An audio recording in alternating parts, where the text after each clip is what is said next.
Menganalisis titik, garis, dan bidang pada geometri dimensi 3. Pengertian titik, garis, dan bidang. Suatu titik ditentukan oleh letaknya dan tidak mempunyai besaran. Titik dilukiskan dengan nokta, biasanya dinotasikan dengan huruf kapital. Contohnya, A dibaca dengan titik A, B titik B. Perhatikan kubus di samping. Titik-titik pada kubus A, B, C, D, E, F, G, H tersebut adalah A, B, C, D, E, F, G, dan H. Garis adalah himpunan dari titik-titik yang mempunyai panjang tak terhingga, tapi tidak memiliki panjang dan lebar. Perhatikan kubus di samping.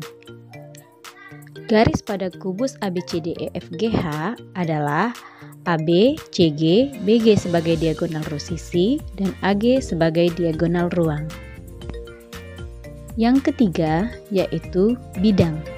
Bidang adalah himpunan titik-titik yang luasnya tak terhingga. Wakil bidang adalah bagian dari bidang yang memiliki ukuran panjang dan lebar. Kalau bidang pada kubus ini adalah ABCD, DCGH, BDG, dan masih banyak lagi. Sekarang mari kita ingat kembali materi mengenai bangun ruang. Bangun ruang adalah suatu bangun yang berbentuk 3 dimensi dengan memiliki volume atau isi. Bangun ruang terdiri dari susunan panjang, lebar, tinggi. Ini macam-macam bangun ruang. Ini sudah dipelajari di SD dan di SMP. Bangun ruang yang akan kita bahas yaitu kubus, balok, dan limas. Bagaimana cara menggambarnya? Untuk kubus, karena dasarnya adalah sebuah persegi, maka perhatikan langkah berikut. Ingat ya, panjang rusuk dari persegi yang di depan sama persegi yang di belakang itu harus sama. Tinggal diberi nama yaitu titik A, B, C, D, E, F, G, H. Pada kubus, titiknya ada 8 yaitu A, B, C, D, E, F, G, H. Dan garis yang biasa kita kenal dengan istilah rusuk itu ada 12 yaitu AB, BC, DC, AD, dan lain-lain. Ada garis lain yang biasa kita kenal dengan diagonal sisi, yaitu garis yang membelah sebuah sisi. Contohnya yaitu AC dan BD. Berikutnya, diagonal ruang yaitu garis yang menghubungkan dua buah titik sudut berhadapan pada sebuah ruang yaitu BH, EC, dan lainnya. Kemudian bidang atau yang biasa kita kenal dengan sisi juga ada 8. Yang pertama ABEF, yang kedua DCHG. Yang terakhir yaitu bidang diagonal atau bidang yang membelah ruang. Bisa juga bidang yang terbentuk dari dua buah rusuk yang sejajar. Contohnya BDHF atau BCHE. Bangun ruang yang kedua yaitu balok. Sama halnya seperti persegi tadi, hanya saja kalau balok itu kita ketahui bahwa keempat sisinya terbuat dari persegi panjang. Perhatikan langkah-langkahnya ya.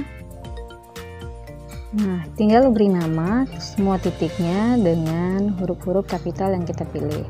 Sehingga balok ini bernama balok KLMN PQRS.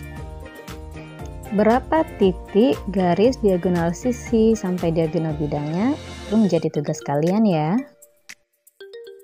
Yang terakhir bangun ruangnya adalah limas. Nah, limas ini macam-macam. Ada limas segi 3, limas segi 4, segi 5, sampai segi 6. Ini udah ada rumusannya untuk mengetahui jumlah rusuk, sisi, titik sudut, sampai diagonalnya. Tinggal ganti saja nilai N-nya. Mari kita perhatikan langkah menggambar limas segi 4 beraturan. Alasnya adalah persegi, namun karena dia bidang dimensi 3, maka tergambarnya seperti jajar genjang. Langkah kedua yaitu menggambarkan diagonal pada bidang alas. Nah, sehingga muncul titik potong. Dari titik potong itulah kita tarik garis tinggi ke atas. Selanjutnya, tinggal menghubungkan titik-titik sudut ke puncak garis tinggi. Kemudian kita beri nama A, B, C, D, T. Sehingga limas ini diberi nama dengan limas T, A, B, C, D. Nah, artinya tugas kalian juga untuk menentukan titik sampai ke bidang diagonal.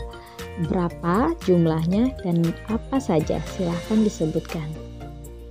Terus muncul pertanyaan, gimana dengan limas-limas lainnya? Cara menggambarnya sama ya, cukup buat dulu alasnya, kemudian hubungkan titik-titik diagonal sehingga muncullah titik potong, baru tarik garis tinggi.